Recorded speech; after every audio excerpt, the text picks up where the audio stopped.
Good morning, everyone. So let's start with the lecture 3 of chemical reactions, class 8. तो इस class में हम लोग जैसा कि डिस्कस कर चुके थे कि एक केमिकल रिएक्शंस के लिए क्या क्या चीज नेसेसरी है, पिछले क्लास में डिस्कस किए थे। उसमें एक था हम लोग का क्लोज कांटेक्ट, ठीक है, क्लोज कांटेक्ट था। और दूसरा जो हम लोग डिस्कस ऑलरेडी कर चुके हैं पिछले लेक्चर में, वो था आपका attraction in the physical state. attraction in the physical state of the reactants.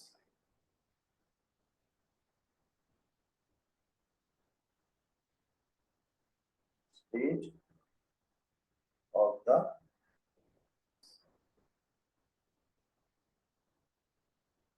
ठीक है।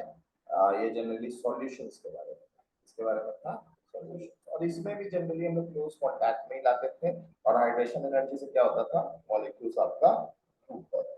ठीक है, कोई दिक्कत? ठीक है, जैसे कि हम बताए थे बुक में सिर्फ दिया हुआ है कि क्लोज कांटेक्ट में, ठीक है ना। लेकिन एक आप लोगों को बताया कि वाटर हाइड्रेशन एनर्जी प्रोवाइड करता है, जिसकी वजह से आयंस क्या होते हैं, वो टूटते हैं। आयंस क्या होते हैं, टूटते हैं। जैसे Na प्लस NaCl लोगे और इसको पानी में अगर डिसॉल्व कर दोगे, डिसॉल्व करोगे तो ये ब्रेक कर जाएगा आपका NaCl जो है ना। बेसिकली हम लोग एक पर्टिकुलर मॉलिक्यूल थोड़ी लेते हैं, तो बहुत सारा मॉलिक्यूल्स लेते हैं, ठीक है। अब ना तो बहुत सारे मॉलिक्यूल्स में बहुत सारे आपको क्या मिलेंगे, क्योंकि आयनिक कंपाउंड है तो आपको Na प्लस और Cl माइनस आयंस मिलेगा। तो ये टूटता है, पानी में नहीं डालोगे तो टूटेगा ही। पानी में डालने के बाद जब टूटता है तो दूसरा पर्टिकुलर आयन अगर मान लो कोई कंपाउंड है जो इसको डिस्प्लेस कर सकता है, रिप्लेस कर सकता है, ठीक है, तो क्या करेगा, इसको रिप्लेस कर देगा। तो दिक्कत कहने का मतलब दूसरा कोई होगा, तो जैसे NaCl ले हो तो बाद में हो सकता है AgCl बन जाए। समझ में आ रहा है ना। तो इट डिपेंड्स क्या बनता है, नहीं बनता है, क्लियर है। अब दूसरा चीज है, ये केमिकल रिएक्टिविटी सीरीज पे डिपेंड करता है, ठीक है, जो आप लोगों को पढ़ना है, ठीक है ना, एट मेटल्स का, कि कौन सा मेटल किसको डिस्प्लेस करता है। इसी हम लोग पेज में आगे चलते हैं, मतलब इसी चैप्टर में हम लोग आगे चलते हैं पढ़ेंगे। तो दिक्कत समझ में आ गया। तो नेक्स्ट आ जाते हैं हम लोग, नेक्स्ट पार्ट जो है आपका केमिकल रिएक्शंस का, उसके बारे में बात कर लेते हैं। नेक्स्ट पार्ट है आपका हीट एनर्जी, ठीक है। तो third one I am discussing now, ठीक है, conditions necessary for chemical reactions topic है। और इसमें थर्ड पार्ट से डिस्कशन स्टार्ट कर रहा है, दैट इज हीट एनर्जी। पिछले लेक्चर में दो चीज ऑलरेडी डिस्कस कर चुका है, ठीक है ना। हीट एनर्जी, तो हीट एनर्जी क्या होता है ना, कुछ रिएक्शंस ऐसे होते हैं जो हीट एनर्जी के प्रेजेंस में ही होता है, मतलब हीट एनर्जी नहीं दोगे तो नहीं होगा, हीट एनर्जी नहीं दोगे तो नहीं होगा, ठीक है। तो उस पर्टिकुलर रिएक्शंस को हम लोग जो है ना, वहां पे हम लोग जैसे डिकम्पोजिशन रिएक्शन ज्यादातर होते हैं इसमें, जैसे कैल्शियम कार्बोनेट, क्या आपका कैल्शियम कार्बोनेट, ठीक है। नोट्स बनाते रहिए, ठीक है। ऐसे तो आप लोग को लेक्चर में नोट्स भी भेज देते हैं, है ना, लेक्चर में रहता भी है, वीडियो में भी रहता है। तो लेकिन नोट्स अगर क्लास में जितना बन जाए उतना ज्यादा अच्छा है, ठीक है। तो क्लास में बनाते रहता है, ठीक है। चलिए, कैल्शियम कार्बोनेट है। अब इसको हम लोग डिकम्पोज करेंगे, है ना। तो डिकम्पोज करने में हम लोग को हीट करना पड़ता है। क्या करना पड़ता है, हीट। बनता क्या है, CaO बनता है। क्या बनता है, CaO। और प्लस आपका क्या बनता है, CO2 गैस इवॉल्व होता है, ठीक है। क्या गैस इवॉल्व होता है, CO2 गैस इवॉल्व होता है, कैल्शियम कार्बोनेट। अब इसी को देखो, इसका कॉमन नाम है मार्बल, याद रखना है सर, मार्बल, लाइमस्टोन, लाइमस्टोन और चॉक, ठीक है, क्लियर। और ये आपका CaO, इसको इसका केमिकल नाम है कैल्शियम ऑक्साइड, ठीक है। क्या नाम है, कैल्शियम ऑक्साइड। और इसका कॉमन नेम है लाइम, ठीक है, लाइम। बेसिकली चूना आप सोच सकते हो, व्हाइट वॉशिंग के टाइम जो शाइनिंग आता है व्हाइट कलर का, ठीक है ना, उसको भी है ना। तो ये चूना ही समझो, ठीक है। चलो CO2, अब ये असाइनिंग वाला कंपोनेंट होता है, वो एक केमिकल रिएक्शन है, वो भी अलग से कोई बताएंगे इस चैप्टर में, ठीक है। तो ये आपका कार्बन डाइऑक्साइड है, ये आपका कार्बन डाइऑक्साइड हो गया। तो दिक्कत क्लियर है मेरे ख्याल से, समझ में आया, ठीक है, बढ़िया से ना। चलो आगे बोलते हैं। तो कार्बन डाइऑक्साइड है, यहाँ पे हीट अगर नहीं नहीं देंगे तो केमिकल रिएक्शन नहीं होगा। तो इसका मतलब हीट एनर्जी जो है वो भी एक पर्टिकुलर क्या है, इंपॉर्टेंट क्या बोलते हैं नेसेसरी थिंग्स है जो केमिकल रिएक्शंस के लिए देना पड़ता है। तो दिक्कत, ठीक है, आगे बढ़ते हैं। चलिए आगे और कुछ रिएक्शंस है, तो इसमें डिफरेंट रिएक्शन जैसा कि बताया आप लोगों को, जो जो रिएक्शंस बताएंगे कम से कम देख लेना, 8 क्लास में पूछता है स्कूल्स में, ठीक है। तो ये आपका पहला रिएक्शन हो गया, इसको फर्स्ट रिएक्शन से कर देना, ठीक है। नेक्स्ट आपका इसी पर्टिकुलर में कहा ऐसे पर्टिकुलर 2-3 एग्जांपल्स हैं दिए हुए, वो सब आप लोग को दे देते हैं। तो एक आपका लेड नाइट्रेट का डिकम्पोजिशन, ठीक है, लेड नाइट्रेट का डिकम्पोजिशन, तो ये भी अच्छा, हीट को डेल्टा साइन से डिनोट करते हैं, ठीक है, ठीक है, 2 PbO plus 4NO2 plus O2 देता है, ठीक है। ये आपका लेड मोनोऑक्साइड है, या फिर ऑक्साइड भी बोल सकते हैं, कोई दिक्कत नहीं, मोनोऑक्साइड वैसे मोनोऑक्साइड कहने का मतलब ये ऑक्साइड आयन नहीं है, ठीक है, इसी वजह से, ठीक है, ठीक है, या फिर लीड ऑक्साइड, आप इसको दूसरा लीड ऑक्साइड भी बोल सकते हो, ठीक है ना, तो दिक्कत। तो यहाँ पे आपका, और ये क्या आपको दिया है, ये है लेड नाइट्रेट,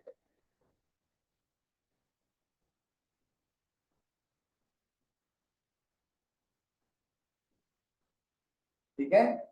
और यहाँ पे क्या बोलता है आपका नाइट्रोजन डाइऑक्साइड, इसके बारे में ऑलरेडी आप लोगों को बता चुके हैं पहले, ठीक है, इसका कलर के बारे में, तो नाइट्रोजन डाइऑक्साइड, ठीक है, कैसा दिखता है, जैसे टेस्ट ट्यूब में लोगे तो कैसा दिखेगा, NO2, हाँ, ब्राउन फ्यूम्स जैसा दिखेगा, कैसा दिखेगा, ब्राउन फ्यूम्स जैसा दिखेगा, और ऑक्सीजन गैस इवॉल्व होता है, ठीक है, ये भी गैस ही है, लेकिन इसका कलर होता है, ये ब्राउन फ्यूम्स की तरह दिखता है, कैसा दिखता है, ब्राउन, ठीक है ना, कोई दिक्कत, मतलब पूरा टेस्ट ट्यूब को देखना, साइड साइड में ब्राउन कलर आ जाएगा उस गैस के इवोल्यूशन की वजह से, ठीक है, गैस के इवोल्यूशन की वजह से, कोई दिक्कत है ना, बाद में तुमको वेपर भी दिखेगा ब्राउन कलर का निकलता है, ठीक है, ब्राउनिश टाइप का कलर, कोई दिक्कत, समझ में आ गया। तो ये भी रिएक्शन आप देख सकते हो, ये भी आपका किसके प्रेजेंस में हो रहा है, हीट, है ना, तो यहाँ पे एक इंपॉर्टेंट चीज, ठीक है, हीट को किस सिंबल से डिनोट करता है, heat is denoted by delta symbol, denoted by delta,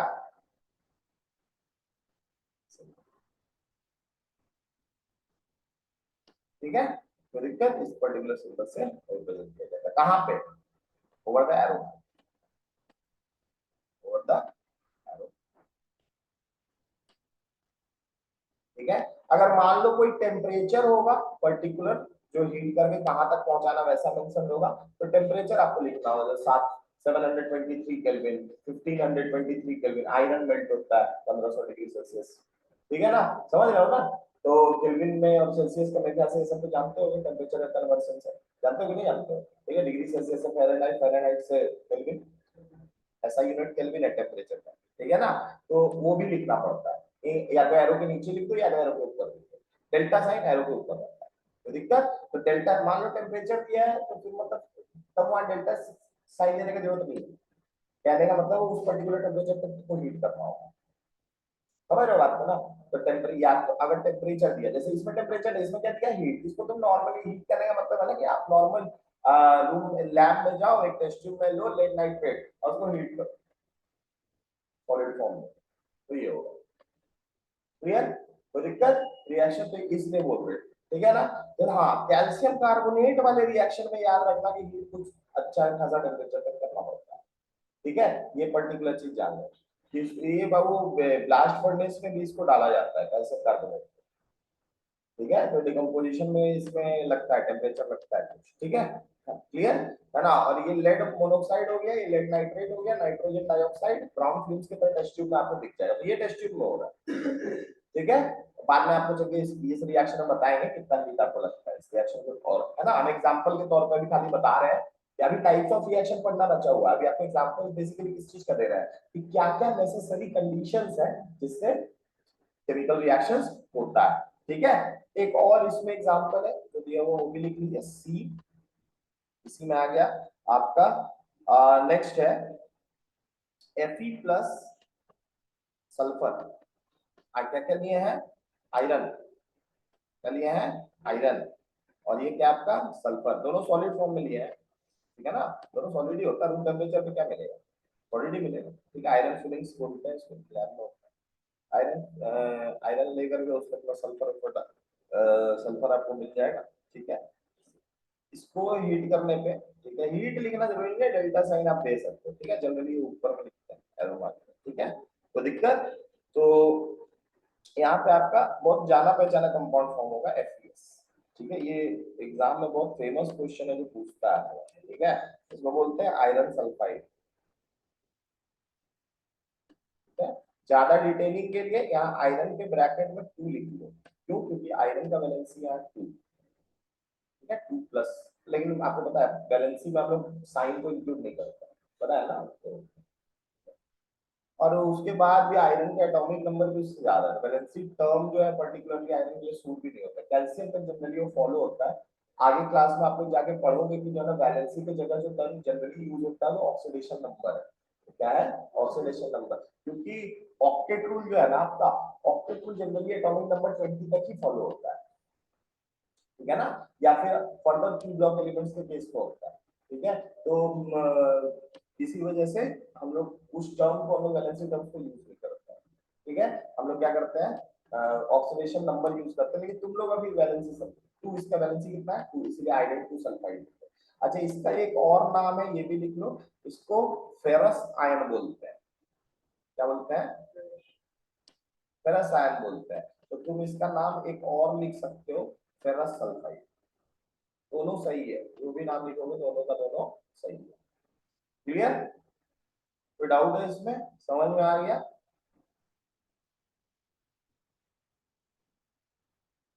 अच्छा, बिना अगर हीट नहीं करोगे दोनों का डालोगे तो रिएक्ट नहीं करेगा, हीट करना नेसेसरी है, इस बात को ध्यान में रखना, ठीक है। सल्फर का कलर ऑलरेडी बता चुके हैं, आयरन तो देखे ही हो जिंदगी में बहुत, ठीक है। FeS ये आपका बन के तैयार होता है, ठीक है, आगे बढ़े, ठीक है, नेक्स्ट नोट कर लिया सब, अब नेक्स्ट आ जाते हैं, नेक्स्ट पर्टिकुलर इंपॉर्टेंट कंडीशन जो एक केमिकल रिएक्शन के लिए है वो क्या है, तो वो आपका, जैसे मान लो थर्ड नंबर, फोर्थ नंबर कितना है, फोर्थ, फोर्थ, तो fourth one is light energy. जैसे आप लोग एक फेमस रिएक्शन जो आप लोग बायोलॉजी में बहुत पढ़ते आते हैं, फोटोसिंथेसिस, एग्जांपल इसका, बिना सनलाइट के प्रेजेंस में ये रिएक्शन नहीं होगा,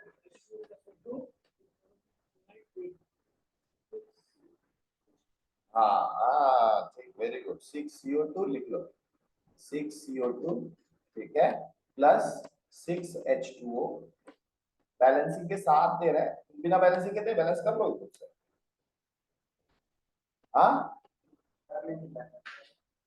बैलेंस है ना। अच्छा, यहाँ पे देखो एरो मार्क के ऊपर कैसे सनलाइट को लिखा जाता है, तो जनरली Hmu भी यूज करते हैं, ठीक है, याद रखना, एक सिंबल Hmu हम लोग यूज करते हैं एनर्जी के लिए, ठीक है ना, NHmu भी लिख सकते हो, या फिर आप ऊपर में सनलाइट,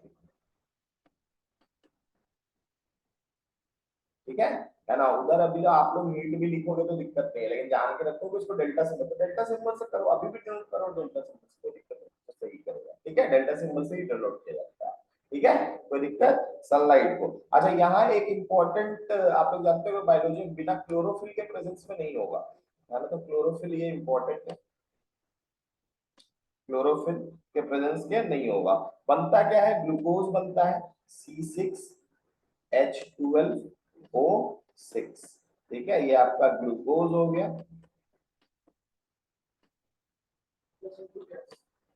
हाँ वो तो बनेगा ही ना, खाली दिन में होता है प्रोसेस, ग्रीन प्लांट्स करते हैं, पता है ना, ठीक है। चलिए 6CO2 6H, में मेरे ख्याल से और किसी का नाम लिखने का कोई जरूरत नहीं है, ये आप लोग जानते हो रिएक्शन बहुत अच्छे से, कोई दिक्कत, तो ये भी एक एग्जांपल है, तो मतलब लाइट एनर्जी, और भी चीजें होते हैं, है ना, जैसे आपका क्या कहते हैं, सिल्वर क्लोराइड का डिकम्पोजिशन आप सोच सकते हो, सिल्वर और क्लोरीन में हो जाता है, ठीक है। ये होता है आपका सनलाइट के प्रेजेंस, ये क्या होता है, सनलाइट के प्रेजेंस में होता है। ठीक है, चलिए और आ जाते हैं आप नेक्स्ट। तो आपको फोटोसिंथेसिस का डेफिनेशन तो वैसे जानते ही हो बायो में, ठीक है ना, तो वो भी लिख लो, है ना, दिया हुआ है इसमें भी, तो लिख लो आप फोटोसिंथेसिस, है ना। फोटोसिंथेसिस वैसे होता क्या है बोलो। Process in which plant prepare their own food. देखो फोटो इसका नाम क्यों है, पहले प्रोसेस मत बोलो इसको, बोलो तो फोटोकेमिकल रिएक्शन पहले, तो अब है ना एक नया टर्म, ठीक है। ठीक है, ये आप एक तरह फोटो, फोटो मेनली लाइट को डिनोट करता है, तो मतलब लाइट के वजह से जो केमिकल रिएक्शन है उसको फोटोकेमिकल रिएक्शन बोलते हैं। ठीक है, इसको आप फोटोकेमिकल को बोल सकते हो रिएक्शन ड्यू टू लाइट। ठीक है, reaction which takes place in presence of,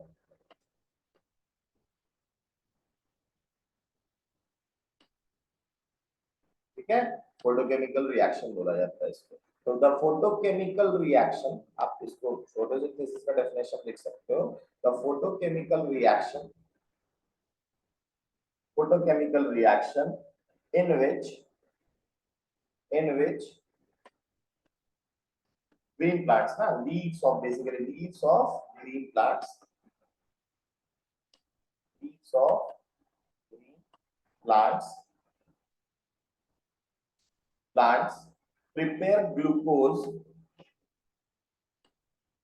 prepare glucose,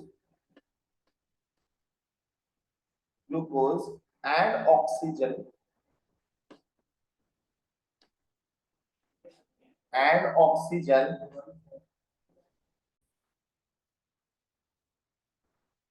from carbon dioxide, from carbon dioxide and what, और क्या लेते थे, हाँ water, है ना, and water, in water in the presence of chloro, in the presence of chlorophyll and sunlight, chlorophyll and sunlight. देखो एक और बात बताते हैं ना, क्लोरोफिल एंड सनलाइट किसी पर्टिकुलर केमिकल रिएक्शन के प्रोसेस को, ठीक है ना, आप डेफिनेशन अगर आपको इंग्लिश आता है ना बेटा सही से आप लिखोगे, 8 में आ गए 8 9 में, तो मतलब पढ़ना तो सही से आता ही होगा, है ना, तो अपने भी लिख पाते हो क्या लिखो। तो अगर कोशिश करना होगा तो एक चीज बता सकते हैं कि केमिकल रिएक्शन आपको प्रॉपर साइन के साथ अगर सब चीज याद है तो आप डेफिनेशन अपने से भी लिख सकते हो। और लाइट एनर्जी से जो रिएक्शन होते हैं उन रिएक्शंस को फोटोकेमिकल रिएक्शन, तो दिक्कत क्लियर है ना। तो केमिकल रिएक्शन का एक फायदा है कि फालतू में डेफिनेशन रटने की जरूरत नहीं है, उसी से समझ जाओगे, केमिकल रिएक्शन याद कर लियो, एक तो केमिकल रिएक्शन भी याद हो गया और दूसरा उसी से हो रहा। यहाँ क्या लिखे, कुछ हम अलग थोड़ी लिखे है, ग्लूकोज बन रहा है, ऑक्सीजन बन रहा, किससे, कार्बन डाइऑक्साइड से, वाटर से, इन the presence of chlorophyll and sulphur. तो दिक्कत है ना, बस एक चीज में फोटोकेमिकल रिएक्शन क्या है इसका डेफिनेशन हम यहाँ पे लिख रहे हैं। ठीक है, तो दिक्कत, तो reaction which takes place in the presence of light, है ना, ये सनलाइट के प्रेजेंस में हो रहा, दूसरा रिएक्शन और भी है जो दूसरा भी लाइट के प्रेजेंस में हो जाता है। क्लियर है ना, कोई डाउट, चल आगे बढ़े, तो दिक्कत यहां तक नहीं ना। नेक्स्ट, नेक्स्ट है आपका फिफ्थ वन,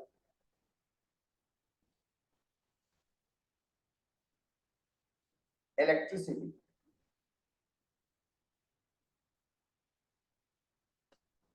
ठीक है, कुछ केमिकल रिएक्शंस इलेक्ट्रिसिटी दिए बिना नहीं होते हैं, जैसे एक है आपको उसमें वाटर के डिकम्पोजिशन,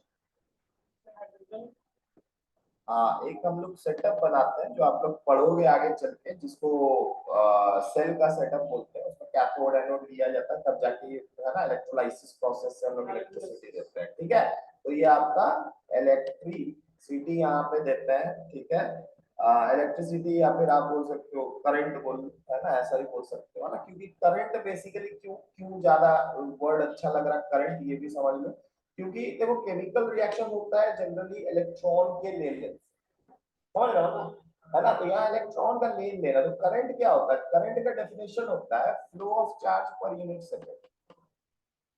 करंट का डेफिनेशन क्या होता है? Flow of charge per unit second.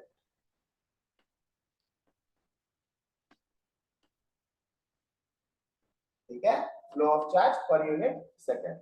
और अगर इसका डेफिनेशन है flow of charge per unit second, तो इसका मतलब हम क्या बोल सकते हैं? इसका मतलब बोल सकते हैं कि चार्ज यहाँ कौन जा रहा होगा? इलेक्ट्रॉन ही ना होगा। ठीक है, कौन सा होगा? इलेक्ट्रॉन होगा, क्योंकि आप इलेक्ट्रिसिटी पास करा रहे हो। ठीक है, तो चार्ज कैरियर्स जनरली जो होंगे वो इलेक्ट्रॉन्स होंगे। और ये डिकम्पोज किस में करेगा? ये पूरा रिएक्शन अभी तो छोड़ दो, अभी नहीं बताएंगे, लेकिन ऐसे H2 गैस और O2 गैस अभी इवॉल्व होता है, हाइड्रोजन गैस और ऑक्सीजन गैस। ये आपका वाटर है, ये क्या आपका? तो ठीक है, तो डिकम्पोज करता है इन द प्रेजेंस ऑफ, हाँ, इलेक्ट्रिसिटी। ठीक है, अच्छा यहाँ एक नोट लिख लो, pure conductor is a bad conductor of electricity. Pure water, note लिख लो, pure water, pure water is a bad conductor of electricity. Bad conductor of electricity. तो दिक्कत है ना, ये बहुत बैड कंडक्टर होता है। क्यों? क्योंकि इसके पास फ्री चार्ज नहीं होते। देखो चार्ज होगा तब ना भाई उसमें करंट फ्लो करेगा। देखो वाटर में जब मिनरल्स एडेड है ना, तो जैसे सॉल्ट एडेड है, सोच लो ऐसा है ना, तो सॉल्ट जो होगा आपका वाटर में, अगर कोई मिनरल NaCl है, तो NaCl क्या होगा? टूट जाएगा Na प्लस और Cl माइनस में। तो वाटर में अब चार्ज आ गया, वाटर में क्या आ गया? चार्ज, जो फ्रीली फ्लो कर सकता है, ये आयंस फ्रीली फ्लो कर सकते हैं। चार्ज कैरियर्स जनरली याद रखना, कंडक्शन के केस में इलेक्ट्रॉन होता है, या फिर आपका दूसरा होता है आयंस। दूसरा क्या होता है? आयंस। या तो इलेक्ट्रॉन के थ्रू सप्लाई होता है, नहीं तो आयंस के थ्रू। ठीक है, तो आपने फ्लो ऑफ चार्ज जो बिजली दिया तार के थ्रू, वो दिया इलेक्ट्रॉन्स के थ्रू, और उसके अंदर क्या हुए थे? आयंस थे। लेकिन वो आयंस के वजह से इलेक्ट्रिसिटी का कंडक्शन हो रहा है, जिसके वजह से ये डिकम्पोजिशन हो रहा है। तो दिक्कत क्लियर है ना? याद रखिएगा, प्योर वाटर को आप सोचोगे कि हम कंडक्ट इलेक्ट्रिसिटी पास करा दें उसके थ्रू, तो वो नहीं होने वाला। ठीक है, वो नहीं, क्योंकि उसके अंदर फ्री चार्ज नहीं है, as it does not have free charge for the flow of current, है ना, for the flow of, है ना। प्योर वाटर लोगे तो खाली उसमें क्या होगा? H2O का मॉलिक्यूल्स होगा, H2O का मॉलिक्यूल न्यूट्रल है, इसका मूवमेंट से थोड़ी कुछ होने वाला है। क्लियर है ना? ठीक है, तो दिक्कत याद रखिएगा, उसमें मिनरल्स होगा तभी कंडक्शन होगा। स्विमिंग पूल में देखते होंगे, मूवी में करंट सटा दिया, है ना, शॉक मार दिया, तो भाई उसमें मिनरल्स है ना, तुम जो पानी पी रहे हो उसमें मिनरल्स बहुत सारे हैं, तो वो सब जो है क्या कहते हैं, आयंस के तरह, मतलब कि क्या होता है, आयंस बन के फ्लो बढ़ाते हैं। तो दिक्कत, ठीक है ना, कोई दिक्कत नहीं ना, मतलब ऐसा भी समझ सकते हो कि पानी लोगे तो करंट फ्लो नहीं होगा, प्योर वाटर, डिस्टिल्ड वाटर। ठीक है, और इसमें अगर मान लो नमक मिला दिए, उसी डिस्टिल्ड वाटर में अगर नमक मिला दिए तब करंट का फ्लो होगा। कोई दिक्कत? क्लियर है? समझ में आ गया? बढ़िया से, किसी को दिक्कत है इसमें?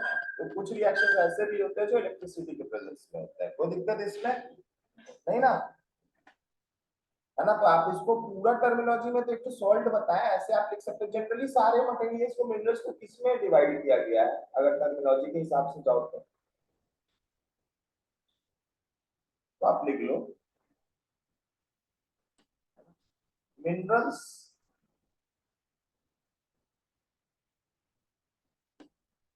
मिनरल्स को जनरली डिवाइड किया गया है तीन पार्ट, इसमें डिवाइड किया गया है तीन पार्ट में। एसिड्स, या फिर बोल सकते हो जितने भी सब्सटेंसेस है, एसिड्स, बेसिस एंड सॉल्ट। ठीक है, तो तुमको पता है ना, ये तीनों का तीनों आयनाइज हो सकता है। तो जो अच्छा आयनाइज होता है, आयनाइज मतलब समझ रहे हो ना, आयनाइज मतलब जैसे सॉल्ट भी है NaCl, तो ये आयनाइज हुआ मतलब ये टूटा और बना क्या? Na प्लस और Cl माइनस, तो इसको बोले आयनाइज होगा। तो ये तीनों अच्छा, जैसे एसिड लोगे HCl उसमें क्या बन जाएगा H प्लस और Cl माइनस सॉल्यूशन में, है ना, पानी के साथ डाल दिए तो यही मान लो कोई बेस लिए जैसे NaOH, तो ये किसमें डूब जाएगा Na प्लस और OH माइनस, तो दिक्कत हाइड्रोक्साइड आयन OH माइनस, ठीक है ना।